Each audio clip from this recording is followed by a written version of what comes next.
Welcome, ladies and gentlemen, to NJPW Puroresu Review. I am your co-host, Andre C. Right here, over here on the right to my screen is the Melball. How you doing, Melball?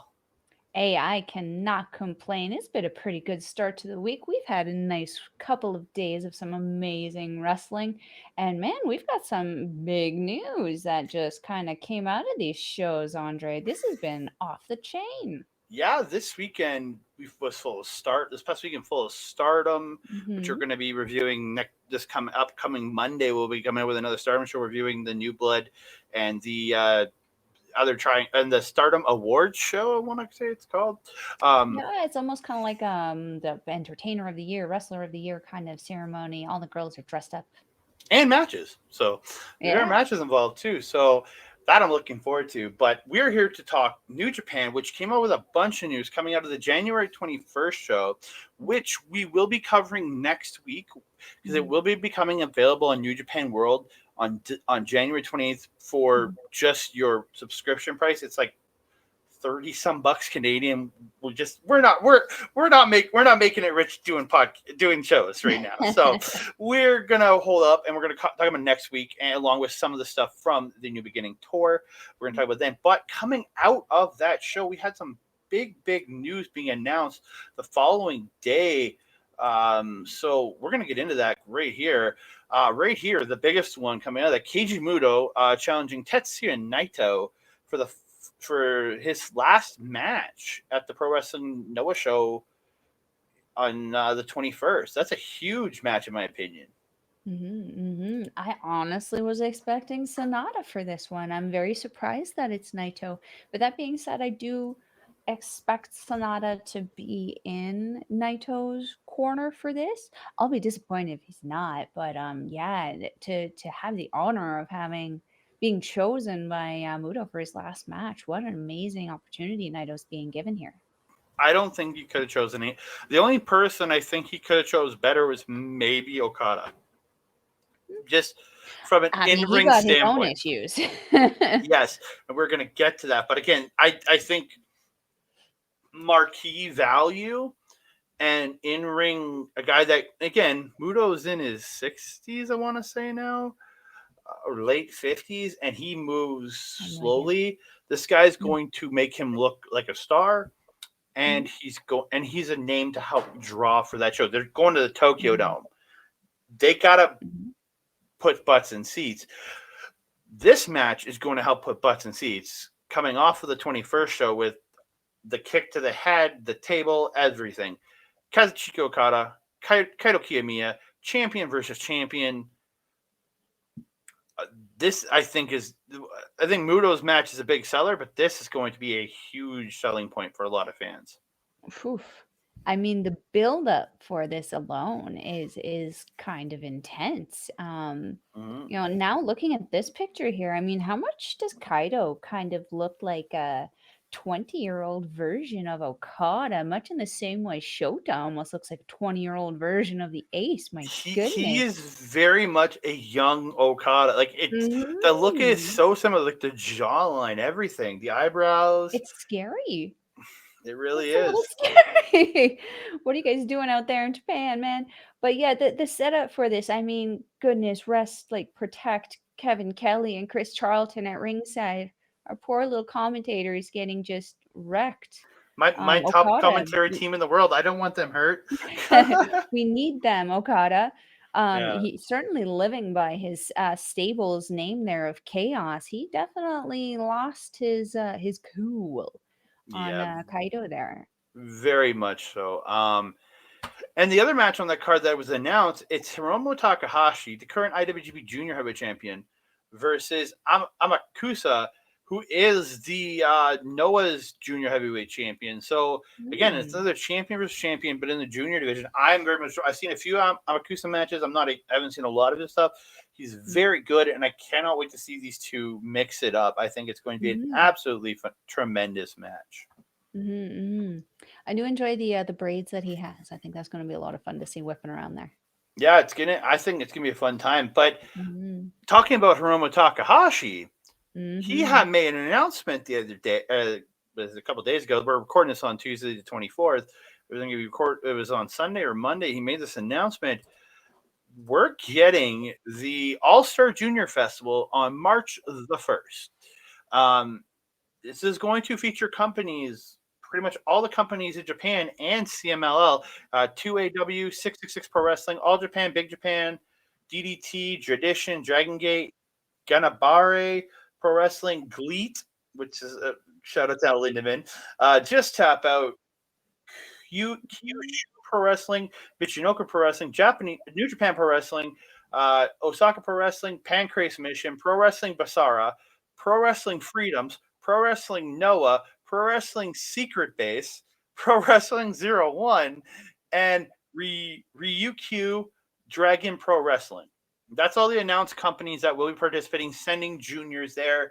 CMLL, I'm insanely excited to see like Teton come back, probably vastly part of this, being that he's Hiromu's partner. And thinking about anybody else coming for sale, and then Noah's going to put up some great guys. I know Dragon Gate's going to put up some great guys. Gleet's going to put up some great guys. Just have us get. There is so much talent that could be potentially amazing for this tournament. I'm excited to see some of these CMLL guys come back over. I wonder if Soberano Jr. has maybe put on a little too much muscle to be considered a junior now. Well, Dulce and I Gardenia think is also one I would be super, super excited to see back in here. Fuego was a lot of fun with Taguchi the last time he was over. I'm excited for this. I think there's going to be a lot of multi-man tag matches. Maybe we'll get a cap. Maybe we get a captain's rule match. God, I thought those things are confusing, but yeah, so much so. Absolutely, and I'm very much looking forward to this. We are going to cover this here on NJPW Review because this is going to be crazy. We're not going to know who I say at least 75% of the people are, but I'm excited to see new talent. I really am. Same. Yeah. So from here, we're going to quickly go over Battle in the Valley before we get into reviewing the shows we got coming up. Pre-show, Alice Caughlin, JR Kratos. I think absolutely fun. We are big fans of Alice Caughlin. Yeah, very much so, very much so. A little crazy eye with the Terminator eyes. We got to work on the algorithms with that for you, Mr. Robot Sir. But yeah, stunning mustache. I mean, I don't know somebody who has a finer mustache than that. I kind of giggling at Kratos. They're not the best picture to be using for that one. He just looks a little too smug with his look, in my opinion. But yeah, I mean, Team Filthy. I mean, they are known for that, right? Yeah. Yeah, this will be fun. This will be interesting. Did we not? Wait a minute. Did we not in last year see Alex Caughlin actually slam Kratos in Strong? I'm fairly certain we saw him get him up. It's very possible. I can't remember. It's been a while, and I've watched a lot of wrestling, so I forget things. I feel like we did. I want to see it again.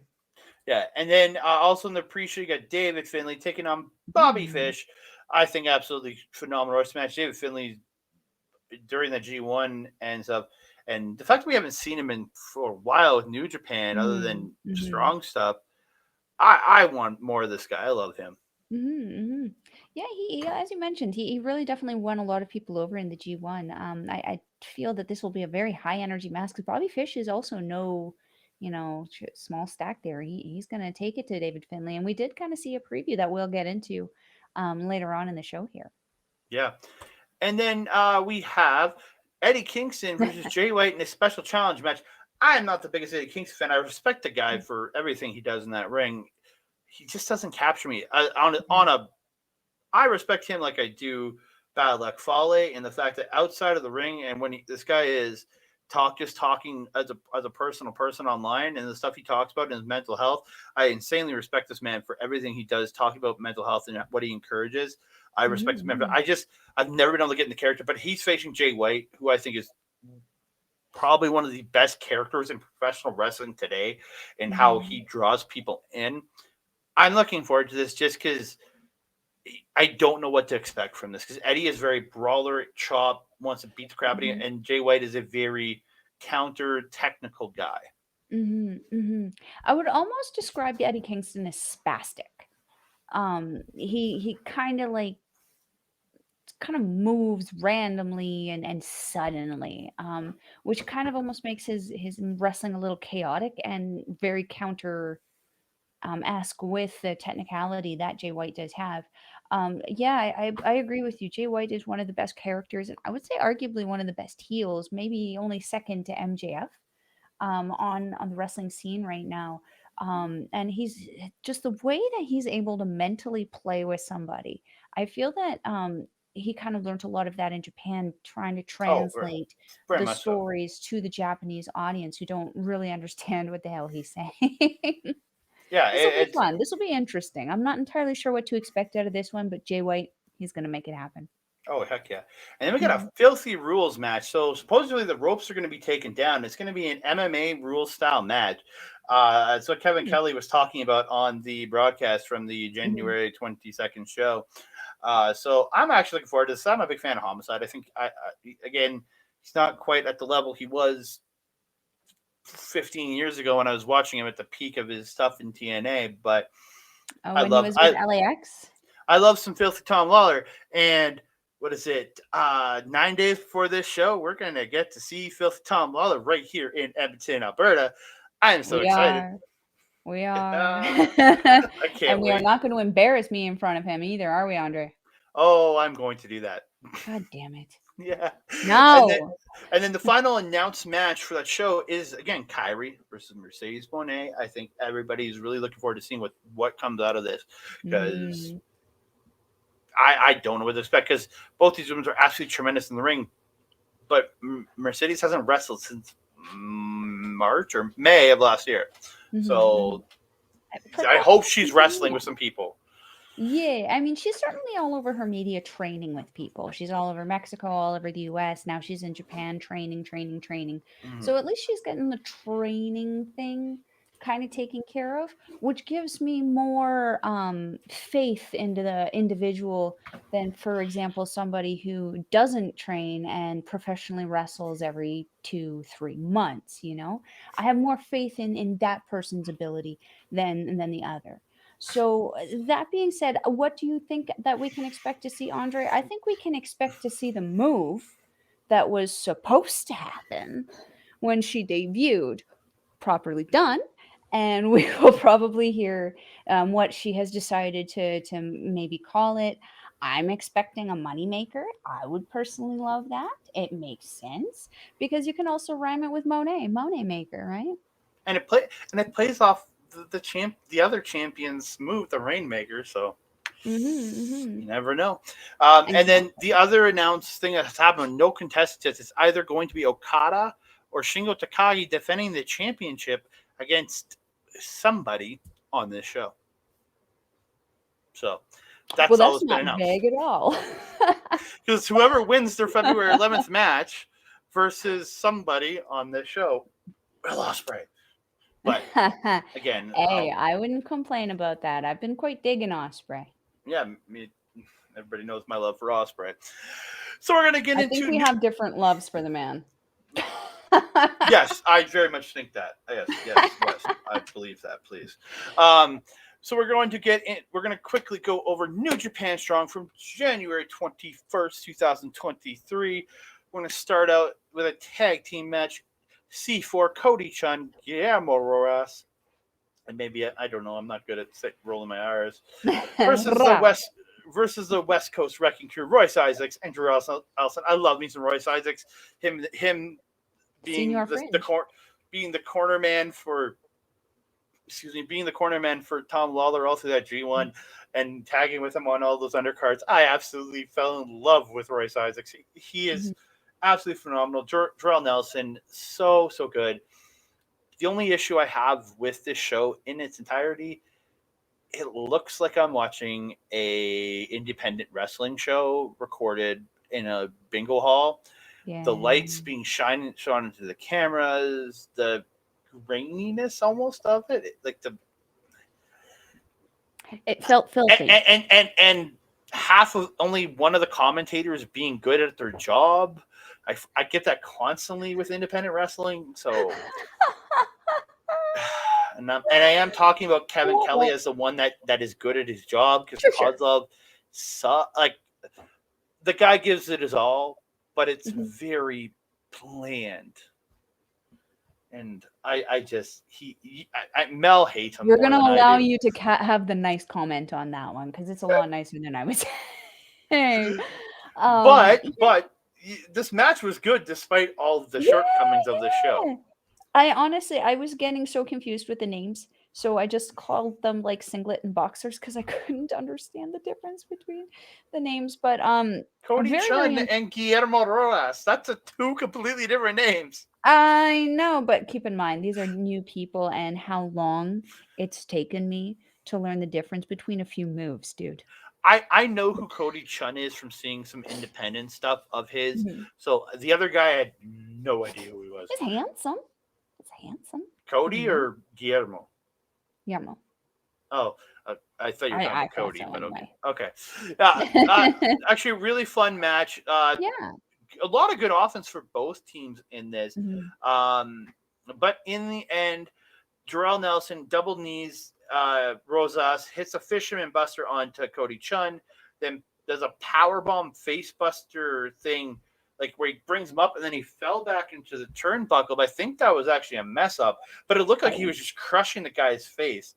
And this is where Isaacs picks him up, hits this sick looking German. Then he slams Chhun and Jorel comes off the top with the elbow, gets the win. And I think it was about 10 minutes or so. Mhm. 9 minutes 50 some seconds or something like that. I thought Yeah. a really fun match and a great introduction, I think, to the audience for Cody Chhun and Guillermo Rojas. Mhm, mhm. And again, going back to Royce Isaacs, I was a fan of him, especially in this match. I just enjoy his energy. Mm-hmm. Very, very much so engaging with the crowd and stuff like that, whether it's positive or negative. He always has a lot of fun with it. I'm not the biggest fan of his partner. I feel like the partner sometimes tries a little too much. Was it Nelson? Jorel Nelson, yeah. Yeah. Yeah, sometimes I feel like he's like, "You only have to put it here and you'll get accepted." I feel like he's a little up here sometimes. But I do really enjoy the West Coast Wrecking Crew. I didn't really like them when they first kinda hit the strong scene, and then their subsequent joiner with, Filthy, not something that, I'm But I not think too the happy with, joining with but Filthy has really brought a lot out in both guys to really make you Mhm. think of them, like enjoy the character that they present. I know you're not big fan of Jorel, but I think both of them have presented a much more appealing character since joining the Team That's what I was Filthy. gonna say if you would have let me finish. Sorry, I'm the Brat. worst. I am the worst. So let's jump over to the singles match: QT Marshall versus Kenta. Mhm. Um, oh, I meant to ask a question at the end there. Is Mm. Kozlov worse to you than Don Callis? Oh my god, what a question. Alex Kozlov worse than Don Callis? No. No. I How? know, right? Like, that's surprising, but it's like actually, maybe, because we only have to deal with Don Callis when Omega's there. We have to deal with Kozlov on a weekly basis. So Yeah. maybe, And, yeah. and and at least Don Callis can give you some energy and like he can make you hate him. Like you outrightly hate him. You hate him for the energy he gives you and the things that he says. Kozlov, you hate him because he's just so crappy Because macho. he's bad. Like no, all respect to Alex Kozlov for getting in there and Mhm. being a commentator and doing this, coming off of being a Mhm. professional wrestler. Not everybody can do it, and I've heard much worse Yes, commentary you than have. Alex Kozlov in my life. So Yes, don't you get me have. wrong. It's just I'm not a fan. I mean, David Finlay, look at him. We're a big, big fan of his wrestling, but his commentary was awful. I think they should hire Alex Zane to replace Alex Kozlov. Keep the Alex. I agree. Hashtag Alex Zane for commentary. There we go. I'm Let's all get it about that. trending. I'm all about it. But we're gonna get on to QT Marshall versus Kenta. I thought absolutely phenomenal. Again, again Mhm. QT Marshall's a guy I've been familiar mainly because of the past 3.5 years with AEW. Mhm, But mhm. I'd seen him before in different shows. Mm. But I thought he did absolutely wonderful here with him and going for signaling for the Diamond Cutter, then going for a GTS like just made the crowd boo him even more. I thought that was great. it was absolutely fun to watch. Just Kenta's knees, his kicks, they're just so Don't good. forget that spinning backhand. Spinning backhand, and the end towards the end with the whole chair situation, it was really weird to see Kenta not being the one to go get the chair initially and Mm-hmm. taking the chair from QT Marshall and putting him into a chair with the DDT and stuff. It was just weird to be Kent to be the one to use the chair, but not in the way of cheating to heel use the chair. You know what I mean? Like, I mean, I yeah, do think that, like, Kenta's kind of going through something right now, though, because his hair is kind of changing and everything's changing. His little speed walk to the ramp or down the ramp at Wrestle Kingdom. I mean, kind of, I don't know what's going on with Kenta there. I don't know, but I liked him in there. But the end of the match came. QT tries to power bomb Kenta onto the chair, but Kenta DDT'd him onto the chair, and then he wakes up the ref who got knocked down and hits the GTS on QT and gets the win at like was it 12 minutes. So Mm-hmm. yeah, I thought absolute phenomenal match. Mm-hmm. I'm not the biggest fan of Cutie Marshall, but I do enjoy when he gets into the ring with somebody like Kenta where he can turn it right up. Yeah, it worked for him that he Mhm. had a guy who I think almost QT playing up the trying to really do douchey charisma and more douchey really worked against a guy like Kenta whose charisma comes from being a straight man almost like being Mhm. a guy who Mhm. doesn't emote but emotes while not emoting. You know what I mean? Like it's weird. He gives you charisma without outwardly being charismatic. Kenta does, and that's where I think it worked, especially against QT Marshall. Mhm. Yeah. And the main event of the evening was for the Strong Tag Team Championships. Motor City Machine Guns, Alex Shelley, Chris Sabin taking on Roppongi Vice, Trent Beretta, and Rocky Romero. Go Machine Guns. Let's go. Motor City, baby. You do Rocky. I'm all about Motor City, baby. This I'm absolutely. not gonna lie, I'm more about Beretta than I am about or Trent or whatever he's going by now. He'll always be Beretta to me. Um, Mhm. of that tag team, he was kind of my favorite.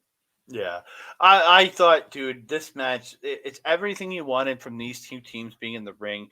You got the Yeah. big hits from both these teams. You got uh Shelley and Sabin hitting the strong zero. Like that was the biggest one that they hit strong zero and not Roppongi Vice. Like there is it just like there's so much to this. Like there was the dragon screw, like Alex Shelley dragon screws Rocky into the ropes on the outside, and then Sabin just goes and does it into he's tangled in the ropes on the inside of the ring, just wrecking both the knees. But yeah, like I just there was a spot early on where Rocky does doing the shoulder shake, and then Shelley Yes. decides to do the hip thing and like shake his hips. Oh my god, it was just so Yeah. over the top, but I loved it. I was just like, Mhm. this is so good. I really enjoyed it. Um, but yeah, I there was a spot Trent hit a German, then a half and half suplex on Sabin, and then Mhm. just gets him in the corner and just lays the boost and just like looking like he's literally trying to like cave his chest in. Mhm. Like Mhm. it's just like, impressive. Um, Mhm. in the end, though, Machine Guns take Trent out. They hit the spin doctor onto Rocky Romero, and Sabin pins Rocky Romero to retain the strong Mhm. openweight tag team championships. And ain't that how it usually goes, unfortunately, with Roppongi Vice here? They usually, you have to take out Beretta, because Beretta is usually the tough one. He's the Kashimasaki, the undefeatable, unbeatable one. You have to take him out and then take out Rocky. Because Beretta will always find a way back in to save Rocky. We saw this a lot when they were battling in NJPW before Beretta moved up to the heavyweights, leaving Rocky to kind of get into there. I think that was when he started teaming with Taguchi. Yeah. Was when Beretta moved up to the heavyweights. Mm. So yeah, yeah. Ain't that how that goes for Rapungi? But hey, Rocky Romero. You can't keep him down for long, winning the CMLL championship from Volador Jr. recently in CMLL. Yeah, So, Kevin talked about that on the broadcast. mhm, So yeah, mhm. a big spot. And do we see him represent CMLL at the junior thing? We don't know. Who's he representing? We don't Both. know. But before we get on to the uh, new beginning shows, I want to give a big thank you to our sponsors, Rogue Energy. You can scan the QR code down in the bottom right corner. Go to rogueenergy.com, promo code OLE pods for 10% off your order. Rogue Energy. I've got my cup here, no Rogue Energy in it tonight because I'm going to bed after we record and I don't need the energy to get me through to bed. So it's got some water here tonight, but I got my meaner shaker kawa, as we like to call it. But yeah, thank Rogue Energy for the sponsor, and I want to thank all of our fans who have liked, subscribed, and everybody commenting on the videos. We really appreciate it. We are really loving seeing all the comments. Starting to see all the comments come in. Please comment all you can. Like the video, subscribe to the channel, please, and thank you. We really appreciate it. More comments. We are going to reach out to you. We will talk. We're happy to talk to anybody who wants to leave messages on the show. We want to hear from you. Absolutely. Melball's always active in the comments. And she, like, we literally write it that she'll say Melball here and then I will write Andre here, so you know who you're talking to when you're getting your messages from us. So please reach out, comment. We want to hear from you guys, please. Join our conversation. Getting back into it, we are doing the new beginning in Osaka, or no, Nagoya. This one's a Nagoya show, right? Correct. Well, yeah, Osaka's coming up. That's the February 11th show. Yeah, and it starts out with Togi Makabe and Toriano, the most violent players, baby, making their reunion, taking on Oscar Lube. I don't know how he said it. I want to say Lube. Is it Lube? Lube. Yeah, Lube. And Yuto Nakashima. A great fun match. I thought Yuto and Oscar got a good bit of more offense than I expected them to, especially on Makabe. That's the one where I thought they got. I expected them maybe to dominate Yano, but not Makabe in this. But yeah, there was a spot where was it Lube hit the leg drop onto Makabe, or sorry, yeah, and while Yuto had the legs, he drops the leg drop, and then Yuto turns it over into the Boston Crab. I really like that little session there. But in the end, Makabe slams Yuto and hits the King Kong knee drop to get the win for the most violent players. I thought great fun opener. It really showcased a lot for Yuto and Oscar. I have to agree. But how awesome was it that once he did get that Boston Crab on Makabe, that Makabe was able to power through it and just walk his way to the rope to get that rope break. Still got it, that Makabe. Yeah, I thought, like, Makabe still got it. Like, that guy's got charisma for days. Again, I don't think he's championship material anymore, but the guy that's in the opening matches, making young guys look good while still kicking their ass, I absolutely love it. Again, it's where I think a Bad Luck Fale should be at this point in his career too. Agreed. It's not a demotion. It's just you're helping to bring up the next generation. You're at that point. Your big point. Your title potential is over. Let's help build the next generation of guys, and I absolutely love this. So, absolutely phenomenal match here. So, like, I think Oscar and Yuto both have a great future going forward with New Japan Pro Wrestling. 100%. Yuto's getting jacked. Oh, very much so. But we move on to the next match of the evening. It is an 8-man tag team match. El Desperado, Despy, as I'm going to call him throughout in the notes, Minoru Suzuki, Ren Narita, and Tomoaki Honma taking on the House of I Just Don't Give a Shit. And that's all I'm going to say to that. Disappointing there was no... like a different thing to call them every time we see them that starts with a T. They're just House of I Don't Give a Shit to me. House of Teats. Let's do House of Teats. No, because you think big teats would be part of it. Oh, that's true. We like big teats. I don't. I'm all about teats. I'm all about big teats. Come on, I love that guy. Whoa. I said I love that guy. Come on. Again, this is very much a House of Torture, cheating, cheating, doing cheating, stuff. doing their crap. Mm-hmm, mm-hmm, I don't have a lot to say on this one.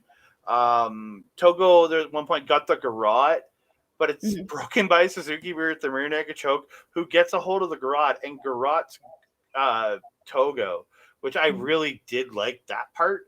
Um, and then Narita got this like a PK while he's getting garroted. I was like, oh, that was great. And then he Mm-hmm, got the mm-hmm, suplex into the Cobra twist, and Red Narita submits Dick Togo to win this match. mm-hmm, Um, mm-hmm. I did like the little spot after where Suzuki goes fist bumps Despy, then he goes to fist bump Hanma, and Hanma hesitates but gives him the fist bump, and he goes over to Narita, and Narita kind of just backs away and walks away from him. It's almost like he's not ready to trust Suzuki quite yet. I I think it's mean, would you be? yeah, Murder Grandpa's the best. I mean, Murder Grandpa would be the one person you would want on your side, but it's Murder Grandpa. You don't want to be murdered by Grandpa. Despy's got his trust. Come on. It's true. It's true. You got to Um, trust somebody for them to trust you. So just do it. But like there should be some trust here because he's challenging House of Torture. He wants to tag the 6-man tag titles with Narita and Despy. So I mean, we'll see. We'll see. Something that I did want to point out, new gear for Hamna.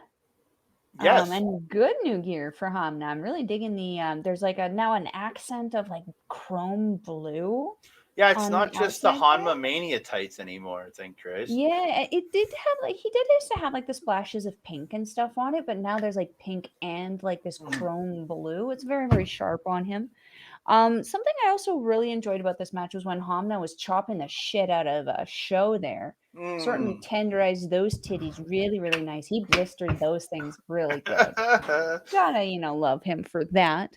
And something that I also noticed that Hamna was also hesitant throughout the entire match to tag out specifically to Desperado and Minoru Suzuki.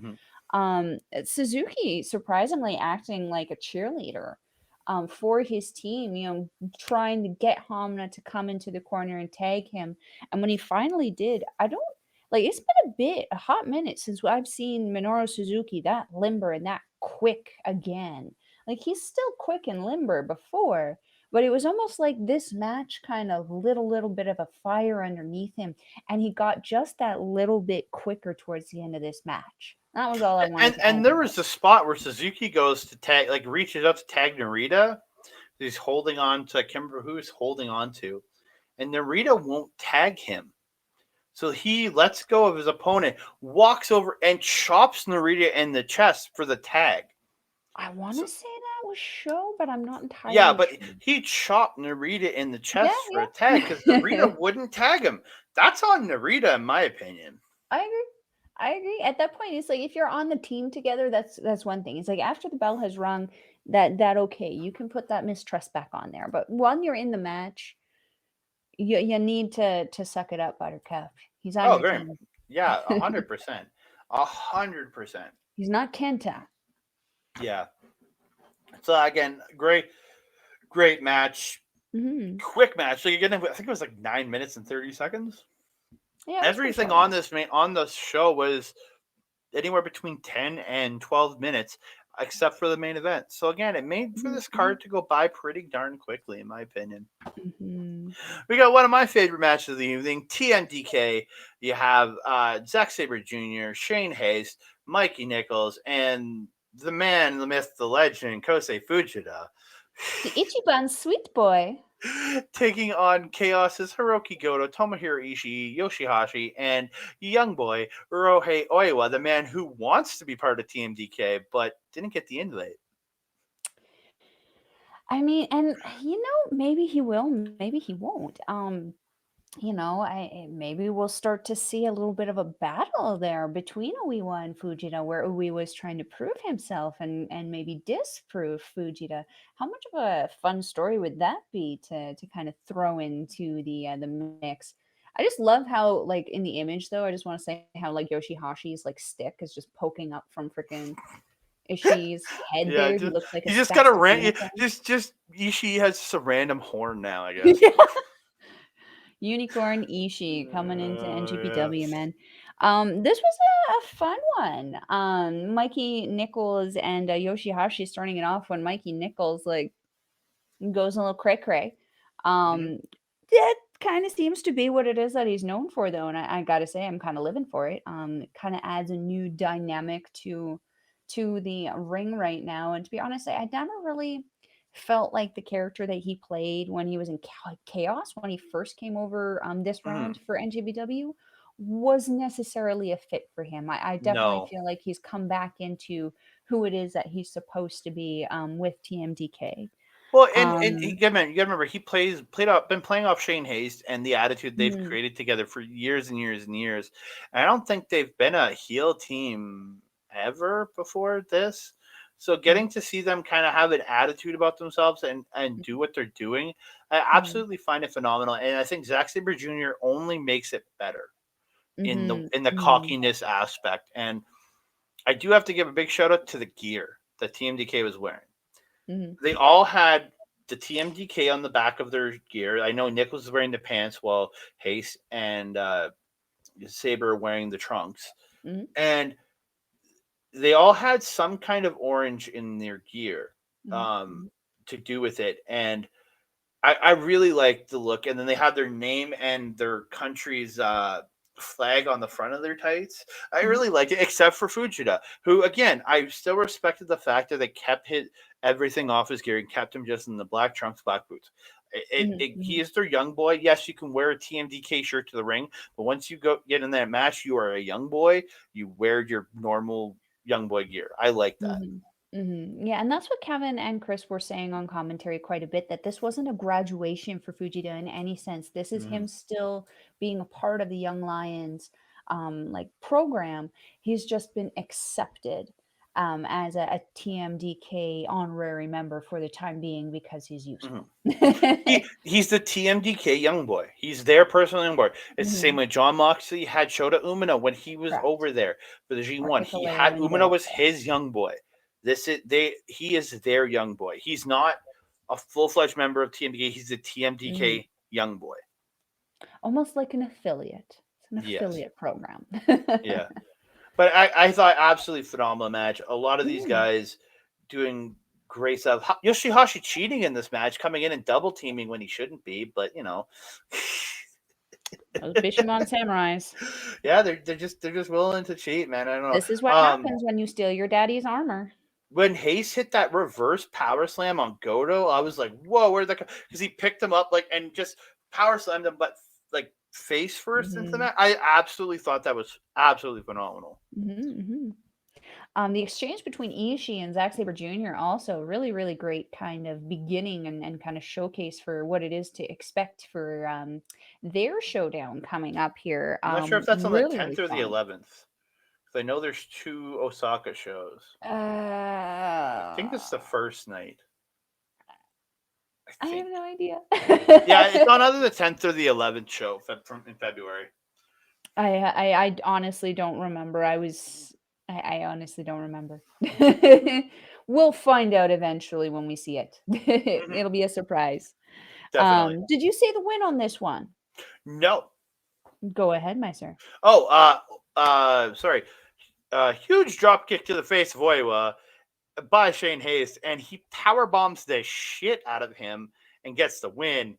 Like emphatic power bomb there. And then when they're Mm, leaving, I absolutely love Zack Sabre Jr. just tossing the belt over his shoulder, and the main part of the belt laying down his back, and him just like holding the end of the strap here and walking yeah. out.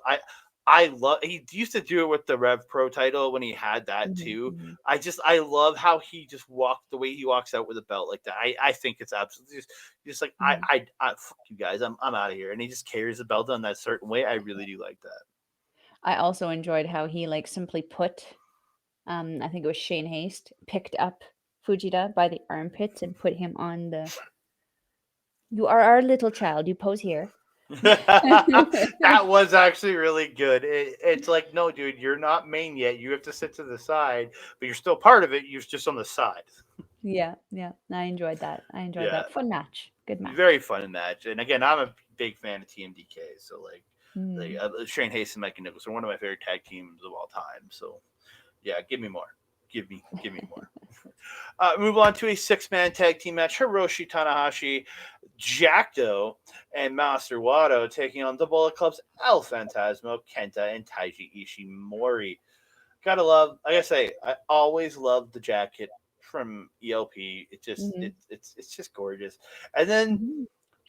ELP took a towel from one fan on one side, and then he's saying something to another fan, and this lady pulls up her wallet or something, or her purse, and Hmm. he walks over with the towel, like handing it out to her, and she has her purse sitting up, like brought her purse and sat it up on the guardrail, like she was gonna buy the towel from him that he took from Yeah, another yeah. There were fan, shenanigans. Yeah. that he literally took it from another fan and tried to sell it to a separate fan.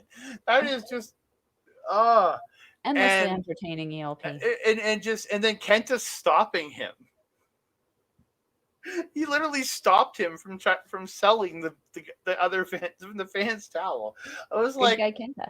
yeah, I thought it was absolutely funny. I really did. Mhm. Honestly, great 6-man match. All these guys absolutely phenomenal, and ELP seems to have something with Jackdo going on. I guess I don't know where that's going, because I guess Jackdo is more the holding Oh, piece oh, for oh! I know the connection. Tamatonga, Sorry, right? Because he's going to sorry. face Tamatonga. Yeah, that's the connection there because he's Jocto is more of Tama's affiliate than Yeah, I think Tama's just at Andre's. home for the first part of the tour. So yeah. Yeah. And then there was the ELP getting the nipple twist onto Tanahashi, and then Tanahashi reverses into the double nipple twist, and then hits a dragon screw. Ah, titty twisters. Tenderize them titties. Oh my goodness. And Uh, like this was what I was mentioning before also about Kenta. Kind of looks like a drunk Kenny Omega with his hair like that. The Almost blonde. maybe a drunk uh, Kota Ibushi maybe, but more than Kenny. But I haven't seen Ibushi lately, so I don't know if that's what he looks like. actually, Ibushi might be the drunk Ibushi at this point. We don't know. He hasn't wrestled Yeah. in a year and a half, but we don't know. End of the match, though, El Fantasmo stomps the hand of Jado, then hits a sudden death super kick, gets the win. Let's go, ELP. Next never openweight champion coming up in a couple of weeks. We got LP winning that belt from Tama. Come on, we all know what's going to happen. But after the match, Kenta actually attacks Tanahashi on the floor, puts him in game over, and it has to be broken up. So again, they're leading to a match, I think, on February 11th too. So I mean, there's still got to be some tension, I'm sure, from that broken or dislocated hip for that IWGB. Was it the US title ladder match that they had? That was rough. yes, it was the Yeah. U.S. title, and that was over a year ago. If you think about that, that was over. Mm-hmm. It was Wrestle Kingdom 16 that Last happened year. at. So, and Mm-hmm. and they're still fighting. The same year that Ibushi sky sparkled his face into oblivion. Ah, Yeah. good times. So we move on to the next match of the evening. It actually is only a 6-man tag match. This is just the one that was put out because Oh TJP yeah. had flight issues and couldn't make it to the show on time. Mm-hmm. So we get United Empire's Aaron Hanare, Francesco Kira, and Will Ospreay taking on just 3 guys: Doki Taichi and Yoshinobu Kanemaru. That is literally what it was listed on Cage I Match as know. just 3 guys, because Taka's not in there, so they're just 3 guys, not just 4. They're just 3 right there And the right with choice, Taka really. Michinoku. They're The just 3 right guys choice, with really. Taka. So yeah, Taka I was had. down there in his suit, though. Oh yeah, He that's did what the I'm saying. announcement. That's what I'm saying. Just 3 guys with Taka. Oh, okay. I Yes, see. I see with what you did Taka. there. Yeah, it's with Taka. Everybody starts just brawling at the start because these 2 teams just hate each other. It's already there from the. Specifically Taichi and Ospreay. Yeah, but even Akira and TJP were having issues with Doki and Kanemaru already from their True. stuff at the Super Junior Tag League and That's on the true. January 5th show. So Mm-hmm. everybody's brawling. Taichi's getting Greco-Roman throat holds on the outside on Ospreay, and Kanemaru and is running Akira into barricades, and Taichi's running Ospreay into barricades. Yeah, just a lot of crazy at the start. There's a great spot later on in the match. Hanare just with the Muay Thai knees to Kanemaru. They're so smooth. He's gotten so good. He is very, very good, and I just want to see more from this man. I think he's absolutely phenomenal. He when he kicks people, when he hits people, when he knees people, I believe that he's hitting them because he just looks smooth. It looks good, and yeah, controlled. in the middle of this match, I wrote this down. The New Japan Cup, Kevin Kelly announces the New Japan Cup starting on March 5th, and we're gonna have English commentary for every day of the tour. And he said live English commentary, so that means he's going to be there during the tour. Yay! So he said it there, so I wrote it in my notes. Beautiful satellite DDT by Kanemaru onto Ospreay. Yes, I had that. And then followed by the double stomp by Doki and getting a 2. So he's a Doki Choki. He's a Doki Choki, Kevin. You do better than I do, yeah.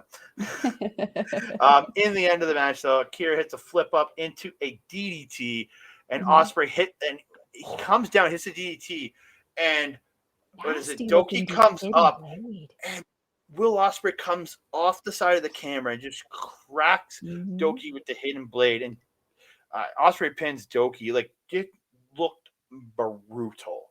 That was a hidden blade out of nowhere. These guys are just so quick, so fast. When Ospreay says he's on a level, he freaking means it, you guys. That was nothing to mess with. Oh, he's on another level. There's no doubt. On another level, he is the other level. You are right on that one. I think the only person that might be on his level is Bryan Danielson. I mean, maybe he'll just have to climb that mountain, won't he? Forbidden Door 2, maybe. But we move on to the next match. It is an 8-man tag team match. Chaos's Kazuchika, Okada, and Yo teaming up with main units Ryusuke Taguchi and Shota Umino taking on Los Ingobernables Japan. Bushi, Hiromu Takahashi, Sanada, and Naito. Very quick start from Yo and Hiromu. They're just moving in there, man. And then just the athleticism. And then Sho ended up missing a plancha, and Hiromu just like, fuck this, and just whips him into the barricade. He's like, I'm not playing around. But yeah, like fast and furious throughout I think the entire match. Yeah, this was a very, very high-paced match. I'm not gonna lie, there was one point I forgot that Yo was even in the match.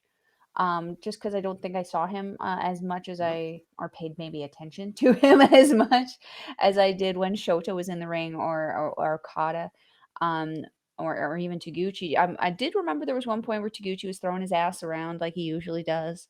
I wrote that down. I calling it the forever hips because he was going from one side to the other doing the hip attacks. So it's like, it's shout out better to than Rocky forever ass. You know. He was doing that forever ass smacks. There you go. I'm gonna call him the forever butt whips. The forever butt whips, well, it's not really a butt whip. It's more. That's just not the whip. No, the butt whips are yeah. what him and Connors did. Remember? Yeah, it's true. Yeah. I missed that. I missed those. Back to the match at hand. there was a great spot. It was Umino hits a somersault senton, reminiscent of a certain Hiroshi Tanahashi, and Kevin Kelly calls it the Somerset. Yeah. I laughed so hard because even Chris Charlton laughed at him. Like, yeah. He got so excited. He said he combined the two things at somersault, sunset flip or something like that. Yeah, somersault and senton, calling it the Somerset. I think that's what that move should be called from now on, is the Somerset. I agree. And then right after the Somerset, Umino does the eye thing and does the fist in the air. Like he did it. I'm like, whoa, you're taking shots here, buddy. You gotta be careful. And I don't think I'm gonna be happy with that because they're facing off on either the 10th or the 11th. I can't remember what show. They're facing off then too. So like, yeah. But in the end, Umino with a beautiful inverted DDT. Yeah. Onto Bushi, then hits that Death Rider. Shout out to John Moxley again for the win. And Chaos, the team of Chaos / main unit gets the win here. And after the match, we see Shota taunting Naito quite a bit, and also Yo and Hiromu there, kind of getting into it at ringside. I think they're going on the 10th or the 11th in One of those shows. one of the Osaka shows. They're doing a junior heavyweight title match. So, and even Kevin and Chris mentioning that Leo Rush attitude rubbing off on Yo there. Yo having quite the attitude and confidence in himself. So will we see Yo upset? Because it would at this point be an upset over Hiromu Takahashi after Hiromu just finally won the title back. We'll have to wait and see. I wanted Wada to win the title, but okay. I know you did. And we didn't mention that he's rocking a nice new haircut. Yeah, he's just got to get rid of the Master Wada gimmick. That's the biggest thing. Just go back to being what was his name? I can't remember what his real name is. Kawato. Kawada or whatever they were. Just go back to that. I can't. The Master Wada gimmick is with a Kerr at the beginning. You're not even doing the Grandmaster. He's not even doing the Grandmaster stuff anymore. So that just needs to go away. I think at this point. It'll be interesting to see how he evolves the character for sure. Yeah, come on, Gato, fix it. We're going to move on to our main event of the evening. It is a New Japan Pro Wrestling King of Pro Wrestling title match, and it is an MMA rules match. Now, as much as I love me some MMA, this was a judo match for the first half. This wasn't. It became an MMA match when they started throwing kicks and punches and doing a little more. This match was really slow. Yeah, at the beginning, yes. If that's not your thing, it's certainly hard to get into. For me, never having seen something like that before, I was personally fascinated by it. But if that's not your thing, it is going to be very hard to watch. Like, honestly, I don't want to say, but a lot of that early gi throwing and the stuff they were doing when they're throwing each other with the gis and doing just a lot of the ground, you could have eliminated a good maybe 5 minutes of that and brought this match down to about the 15, 16 minute mark. So I think it was 22 and a half minutes. You could bring it down to about 16, 17 minutes. And I don't think it would have hurt it because I thought a lot of that, the slow grappling and things they were doing just went a little bit too long. So, and I gotta say, the United Empire is a much better team than LIJ because they're not going to wait in the back. They're coming down with their guy right from the start. Where LIJ doesn't support their guy until halfway through the match. Like, what the hell? I mean, they were literally just out in the ring. They could have just stayed at ringside and just waited for their guy. But then how would they get their shirts on and stuff? Their shirts they took their shirts off ringside. They literally took their gear off ringside. Come on. I'm not gonna complain that there was 5 extra minutes in the match because that's 5 extra minutes that I get to look at Will Ospreay in that freaking tight ass shirt that he was wearing. Oh jeez. But I thought like the back half of the match was really good when these guys were throwing a lot more stuff. But again, they still slowed down into trying to do tosses and things like that. Again, this match could only end by submission, stoppage, or knockout. And it was a good match overall. It's just it took a lot for it really to get into it for sure. To get into it, and the end of the match. But once it did, the shenanigans were great. Oh yeah, great stuff. I loved Khan smothering Takagi with the gi. Yeah. That was absolutely great. Yeah. Let's talk about the shenanigans on the outside, where Shingo ends up in United Empire's corner, and they were. Sometimes roughing him up, throwing him back in. They did not. They grabbed him and tossed him back in. That was the rule. Grab him and toss him, but they could have done it nicer. The entire part of the rules was if somebody comes out, you're supposed to immediately put them back in the ring. I'm That not was the rules. disagreeing with They that. did exactly what they're supposed to.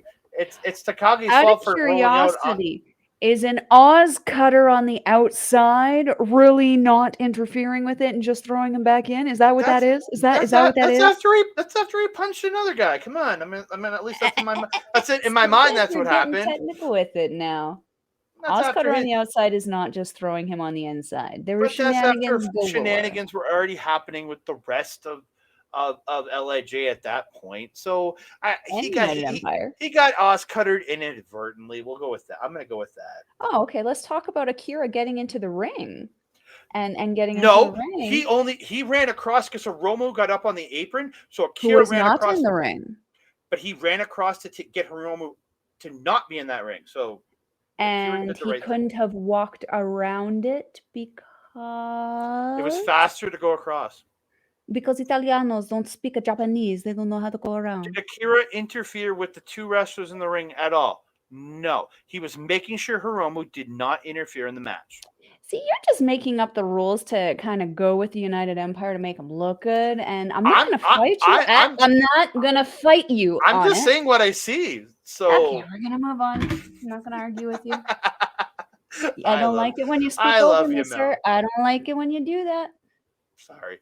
I just call it as I see it. Akira ran into stop. You call it over when I'm talking, though. Sorry. So the end of the match that you've been trying to say came when?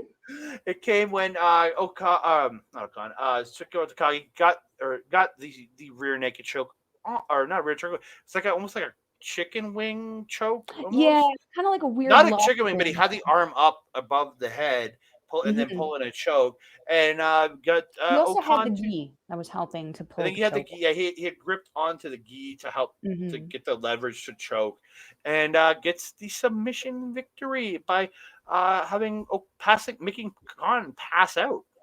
Yeah, and then but you got what's your take on this whole? I mean, I'm not gonna lie, I did kind of feel that Shingo was gonna retain. Just not because it's anything against Okan, but because I don't think that this particular belt, is Great Okan level. He's the Rev Pro champion. For me, I don't want to say that it's a lesser belt, but to me, the belt is not worthy of having Okan challenge for it, if that makes sense. I feel that Okan should be challenging for the never open weight belt or higher.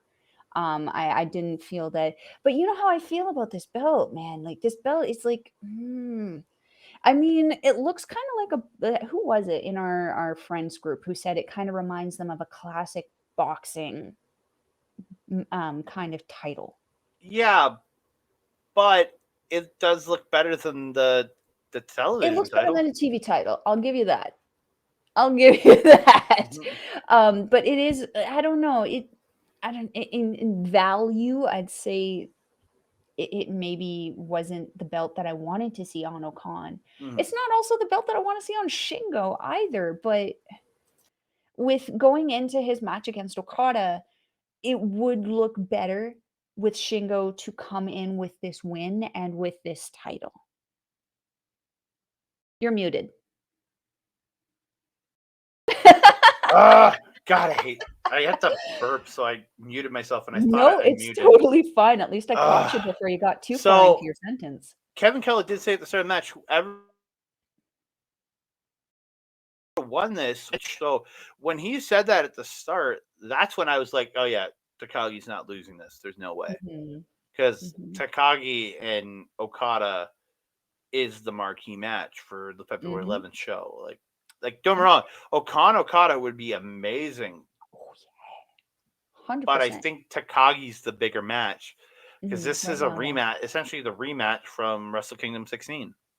Yeah, and that's not to say that we won't see Okan in a title match, in an IWGP World Title match against Okada one day. I would love to see that match. I know Okan's going to be that champion one day. It's just a matter of time. He's just got to climb a little bit more, but I don't think that the KOPW championship is the place for him to start. I think the never open weight title is the place for him, or maybe the US title. I agree with you 100% on that one. So Yeah, and then after the match, Okada did come out. I don't know Mhm. what they said because they're in the spoken Japanese. I know Chris was translating somewhat, but it's hard to like keep up with some of that translation. So I know There's only Okada gonna came be a out. lot. They mouthed at each other and they stood there and posed afterwards because Mhm. it's them going to be facing off on February the 11th. I know that one's on the 11th.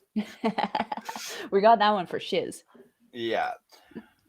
So from Oh. here, I gotta say thank you again to Rogue Energy for being our sponsor. Scan the QR code down there on the right hand corner where Mel's pointing at, and use promo code OLE Pods for 10% off your order. And OLE Pods got to give them a big shout out to our local establishment up there in the top right corner, way up there somewhere. I can't point really well. Mel's doing a better job than me. Um, please check them out. Oh, I got their information. I should really bring out the text box because I have their stuff here. Twitch.tv/ our local establishment, on Instagram and TikTok at OLE Podcast, and at youtube.com Mhm. / at our local establishment. Please check them out and support them. They're great friends to us. Mhm. They do great work, does great stuff. You can find myself over there the Mhm. weekend of February, either on the 18th or 19th. Myself and OLED, coming back with Marvel Talk. We're going to be breaking down the Ant-Man movie that's coming out on February 17th, which I have tickets to on February 16th. Yay! And I'm Yay. very excited, and me and OLED are going to be there. So please check it out. And also want to give a big shout out to my boy Mike the Ref over on Backbreaker Video, Backbreaker Gaming, and twitch.tv / Mike the Ref. Want to thank him very much for all the support he's given us, for me personally, over the years with everything we've done.